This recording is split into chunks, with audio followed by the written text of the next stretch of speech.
Hello everyone, मेरा नाम है Kartik Singh Rajput and welcome to my channel civil 24/7।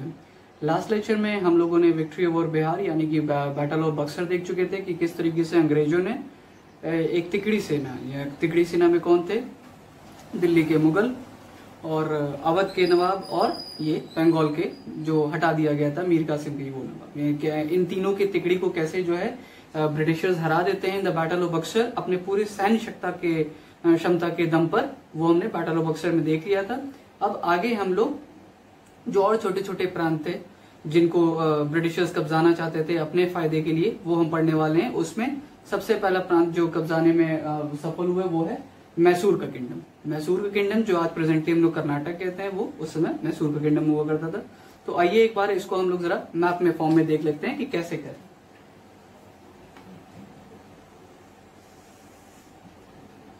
ये विजयनगर और बहमनी का किंगडम, ये एक मैंने लिखा हुआ है मैसूर किंगडम किस तरीके से। एक बैकग्राउंड जान लेते हैं कि किस तरीके से विजयनगर और बहमनी किंगडम क्या था। यहाँ साउथ में बीच में ये चला करते थे, विजयनगर और बहमनी का किंगडम चला करता था। इन दोनों में एक युद्ध हुआ, battle of Talikota 1565 to be very precise. This is 26 of January 26 जनवरी 1565 को एक बैटल ऑफ तलीकोटा हुआ है जिसमें विजयनगर एम्पायर और बहमनी एम्पायर आपस में भिड़ते हैं और विजयनगर की हार हो जाती है।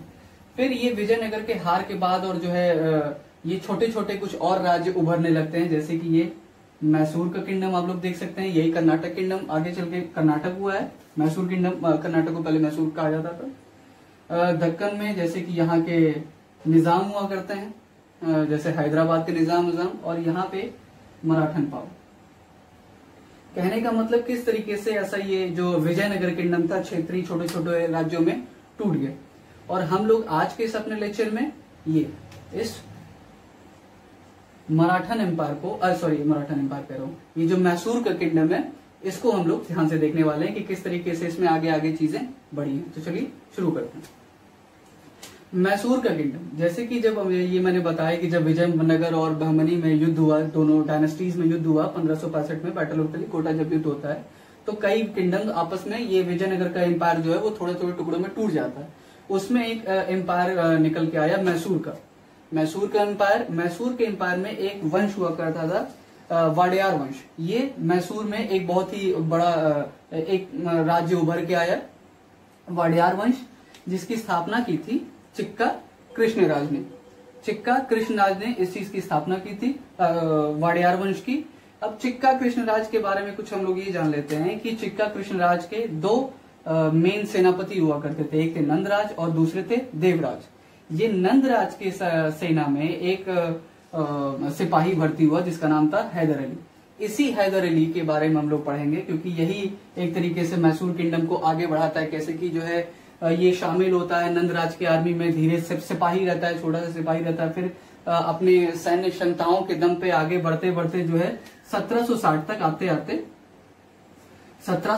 आते आते ये इतना पावरफुल हो जाता है कि ये नंदराज को ही मार के एक तरीके से पूरा मैसूर का जो किंगडम है वो खुद ही हथिया लेता है। नंदराज को मार के ये पूरा मैसूर का किंगडम, ये जो वाडियार वंश था, ये पूरा जो पूरा एक मैसूर के किंगडम को हथिया लेता है। कौन? हैदर अली। हैदर अली के बारे में तो कुछ डिटेल बातें हम लोग इस तरफ जानेंगे। हैदर अली जिसने अपने आप को 1760 में राजा घोषित कर दिया था, उसका जीवन 1722 से शुरू और 1782 तक खत्म हो जाता है। आगे हम लोग बढ़ते हैं। 1760 में उसने अपने आप को राजा घोषित कर दिया है। इसने दो एंग्लो मैसूर वॉर लड़ाई। ये एंग्लो मैसूर वॉर इसीलिए, ये एंग्लो यानी कि ये जो ब्रिटिशर्स हुआ करते थे जो हिंदुस्तान में आके लड़ाइयां लड़ी गई हैं, वो इसलिए क्योंकि देखिए ये सब एक तरीके से देखा जाए तो ये सब क्या है, ये एक कोस्टल एरिया है। कोस्टल एरिया कहने का मतलब ये पानी से सटे क्षेत्र है। तो ब्रिटिशर्स को बड़ी चिंता हुआ करती थी कि जो है ये किस तरीके से इन पे अपना कंट्रोल स्टैब्लिश किया जाए ताकि जो ट्रेड में इनको प्रॉब्लम ना हो। तो इसी चीज को ओवरकम करने के लिए ये हम लोग मैसूर वॉर पढ़ने जा रहे हैं। जैसे कि मैंने कहा कि हम लोग अभी ये जो 4 बैटल ऑफ ये लड़े गए हैं, मैसूर युद्ध जो लड़े गए हैं 4, उसको हम लोग डिटेल में डिस्कस कर लेंगे। बट फिलहाल अभी कुछ छोटे मोटे पॉइंट्स ऐसे हैं जिनको हम लोग पीटी पर्सपेक्टिव से देख लेते हैं। ठीक है, आगे बढ़ते हैं।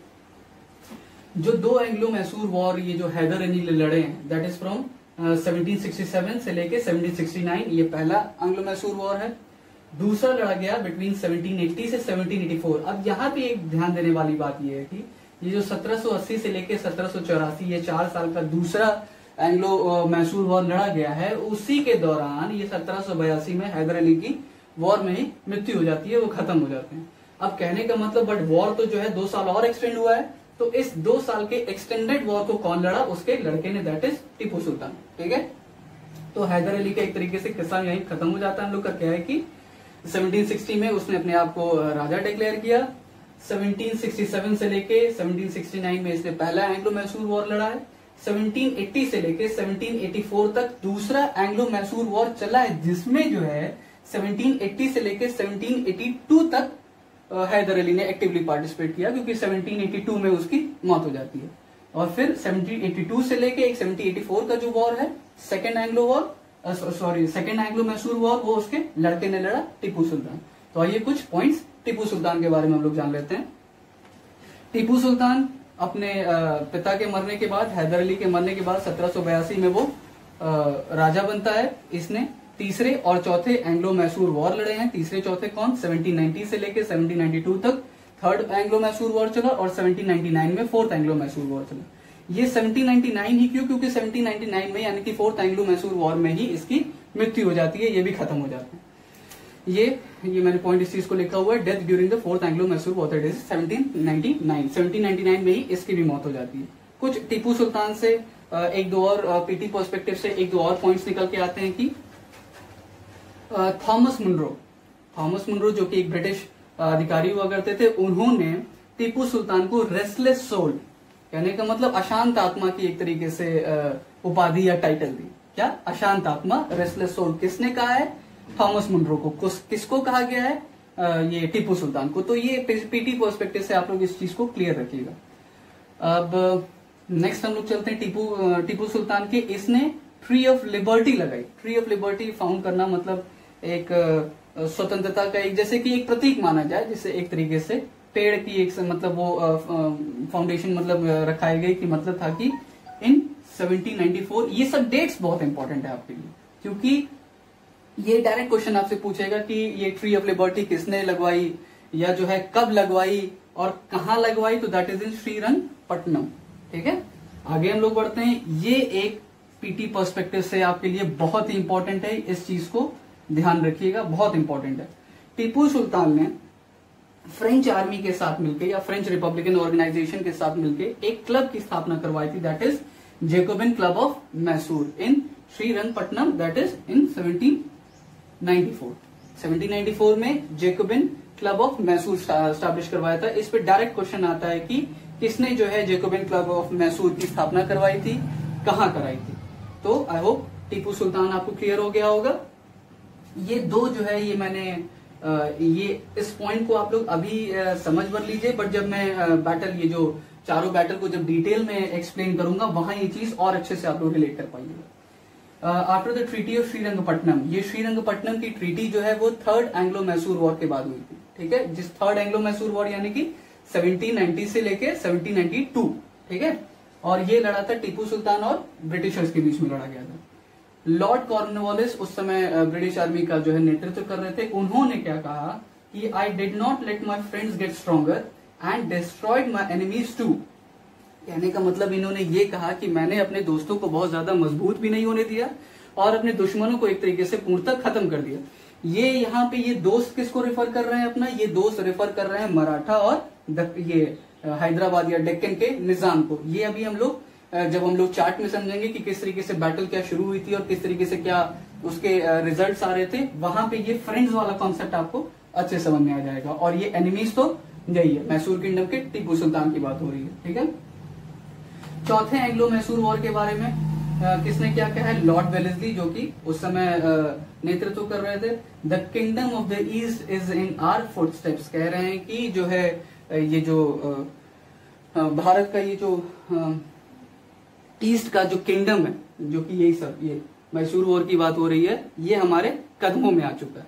ये किसने कहा है? लॉर्ड वेलेस्ली ने। ठीक है, ये सारे ये दोनों पॉइंट्स आपको अभी थोड़े से बस ऐसे ध्यान रख लीजिए, क्योंकि जो है यहाँ स्पेस कम पड़ जाती है, इसलिए मैंने अभी लिख लिया। जब हम लोग डिटेल में जो है चार्ट वाइज में जो है जब चारों एंग्लो मैसूर वॉर को डिस्कस करेंगे, वहां आपको इन दोनों पॉइंट्स को दोबारा बता दिया जाएगा ताकि आप लोग रिलेट करके उसको समझ सकें।